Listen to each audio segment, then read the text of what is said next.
आज की वीडियो होने वाली है यूनाइटेड नेशन सिक्योरिटी काउंसिल में परमानेंट सीट और भारत को लेकर। और इस वीडियो में हम डिस्कस करेंगे कि किस तरह से भारत के प्रधानमंत्री नरेंद्र मोदी जी, हमारे विदेश मंत्री डॉक्टर एस जयशंकर सर जी और जो यूनाइटेड नेशंस में भारत की परमानेंट रिप्रेजेंटेटिव हैं यानी कि रुचिरा काम्बोज मैम, अब इन सब के बाद भारत के डिफेंस मिनिस्टर यानी कि हमारे रक्षा मंत्री राजनाथ सिंह जी ने भी यूएन सिक्योरिटी काउंसिल में परमानेंट सीट और वीटो पावर को लेकर अभी के 5 परमानेंट मेंबर्स यानी कि अमेरिका, रशिया, चाइना, फ्रांस और ब्रिटेन, इन सबको आड़े हाथों लिया है और इनको साफ कर दिया है कि अब इनको भारत को वीटो पावर देनी पड़ेगी।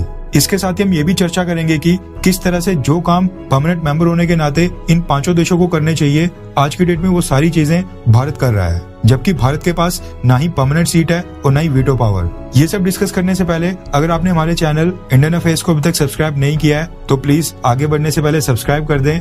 और हाँ, हमारे चैनल के ऊपर सभी वीडियोस की नोटिफिकेशन के लिए बेल आइकन को दबाना ना भूलें। अब ये चीज तो हम सबको पता है कि यूनाइटेड नेशन सिक्योरिटी काउंसिल में भारत को परमानेंट सीट यानी कि वीटो पावर आसानी से नहीं मिलने वाली है। इसके लिए भारत को कई सारे चैलेंजेस फेस करने पड़ेंगे और भारत को लाखों कोशिशें करनी पड़ेंगी, कई सारे जतन करने पड़ेंगे। और साथ में भी के जितने भी मुख्य देश हैं जिनके पास वीटो पावर नहीं है, उन सबको समझाना पड़ेगा कि किस तरह से यूनाइटेड नेशन सिक्योरिटी काउंसिल में रिफॉर्म करना न सिर्फ भारत के लिए लाभदायक है बल्कि उन सब देशों के लिए भी बहुत ही ज्यादा इंपॉर्टेंट है।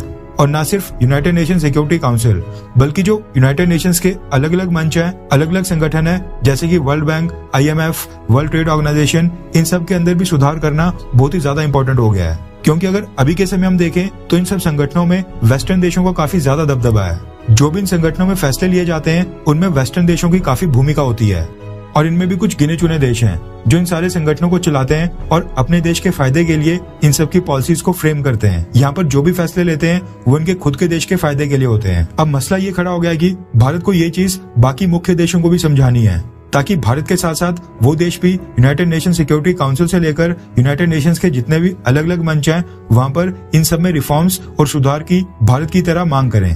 अब भारत आज की डेट में ये सब कर रहा है। इसके साथ ही भारत समय समय के ऊपर पूरी दुनिया को याद दिलाता है कि रिफॉर्म्स करना कितना ज्यादा इंपॉर्टेंट हो गया है और भारत ने एक बार फिर वही चीज की है। सबसे पहले आपकी जानकारी के लिए बता दूं कि सबसे पहला UN peace keeping mission UN truth supervision organisation के नाम से मई 29 साल 1998 में शुरू हुआ था और ये पीस कीपिंग मिशन फलस्तीन में शुरू हुआ था, यानी कि आज से ठीक 75 साल पहले। और इस साल मई 29 को, अब क्योंकि इस पहले यूएन पीस कीपिंग मिशन को पूरे 75 साल हो गए तो इसी के उपलक्ष्य में भारत के अंदर एक सेमिनार कंडक्ट किया गया था जिसको अटेंड किया था UN resident coordinator in India ने, जिनका नाम है शॉम्बी शार्प। अब इनकी उपस्थिति में भारत के रक्षा मंत्री राजनाथ सिंह जी ने यूएन सिक्योरिटी काउंसिल में रिफॉर्म्स का मुद्दा उठाया और भारत को वीटो पावर देने की मांग की। इस सेमिनार को संबोधित करते हुए भारत के रक्षा मंत्री राजनाथ सिंह जी ने कहा कि जब हम अतीत को याद कर रहे हैं हमें भविष्य की ओर भी देखना चाहिए। एक सबसे इम्पोर्टेंट रिफॉर्म, सबसे महत्वपूर्ण रिफॉर्म जो आज भी हमारी ओर हम फेस कर रहे हैं, जिसका सामना कर रहे हैं, वो है यूनाइटेड नेशन की डिसीजन मेकिंग बॉडीज और यूनाइटेड नेशन सिक्योरिटी काउंसिल को आज के समय की डेमोग्राफिक रियलिटी के अनुकूल बनाया जाए। जब भारत दुनिया की सबसे बड़ी आबादी वाले देश के लिए ही यूनाइटेड नेशन सिक्योरिटी काउंसिल के टेबल के ऊपर परमानेंट मेंबर के तौर पर सीट ही नहीं होगी तो इसे यूनाइटेड नेशंस की मॉरल लेजिटिमेसी, नैतिक वैधता के ऊपर सवाल तो उठेंगे ही। इसलिए अब समय आ गया है कि हम यूनाइटेड नेशंस के अलग अलग संगठनों को और भी डेमोक्रेटिक, लोकतांत्रिक और रिप्रेजेंटेटिव बनाएं, जो आज के समय की वास्तविकता को दर्शाता हो। राजनाथ सिंह जी ने आगे कहा कि अब समय आ गया है कि यूएन सिक्योरिटी काउंसिल को बढ़ाया जाए और भारत को परमानेंट मेंबर के तौर पर जोड़ा जाए, यानी भारत को वीटो पावर मिले।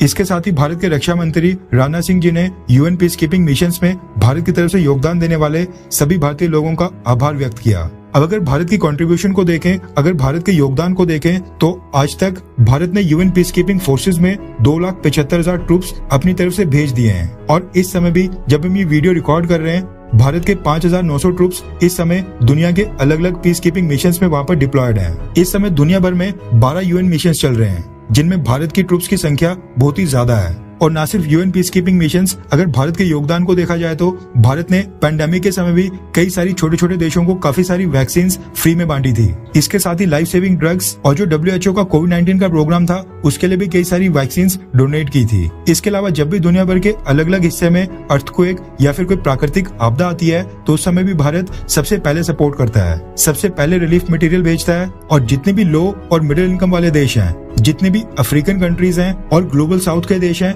इन सबको रिप्रेजेंट करने का काम करता है। ग्लोबल स्टेजेस के ऊपर इन सब की मांग, इन सब की राय को रखता है। और अगर यूएन पीस कीपिंग मिशंस की बात करें तो न सिर्फ हमारे ट्रूप्स ने वहाँ पर योगदान दिया है, बल्कि कई सारे हमारे ट्रूप्स वहाँ पर यूएन पीस कीपिंग मिशंस के दौरान शहीद भी हुए हैं। जबकि अगर भारत के ट्रूप्स की संख्या अभी के यूएन सिक्योरिटी काउंसिल के 5 permanent members America, Russia, France, Britain और चाइना, इन सब के साथ कंपेयर करें तो ये भारत के आसपास भी नहीं आते हैं।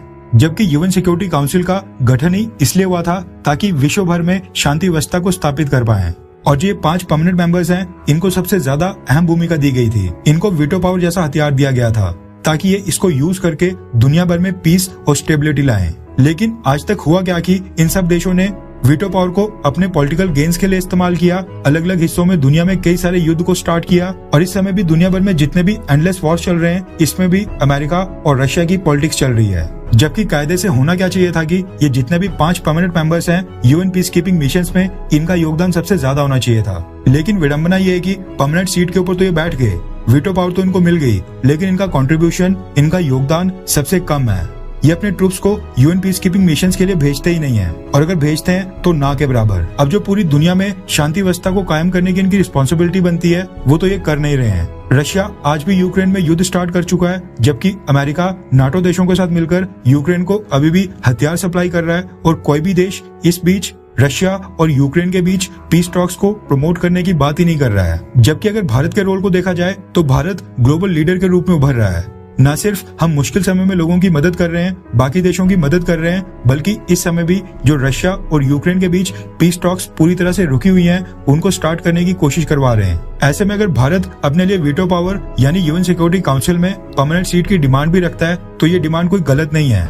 भारत का योगदान दुनिया भर के लिए बहुत ही ज्यादा है, बहुत ही अतुल्य है। इसलिए भारत यूएन सिक्योरिटी काउंसिल में परमानेंट सीट कोई खैरात में नहीं मांग रहा है, ये हमारा हक बनता है। भारत के अंदर दुनिया की सबसे ज्यादा आबादी रहती है, इसलिए भारत को परमानेंट सीट और वीटो पावर मिलनी चाहिए। खैर, वैसे आपको क्या लगता है कि क्या कभी चाइना भारत को वीटो पावर दिए जाने के लिए ग्रीन सिग्नल देगा, हाँ या फिर ना? नीचे कमेंट करके अपनी राय जरूर बताएं।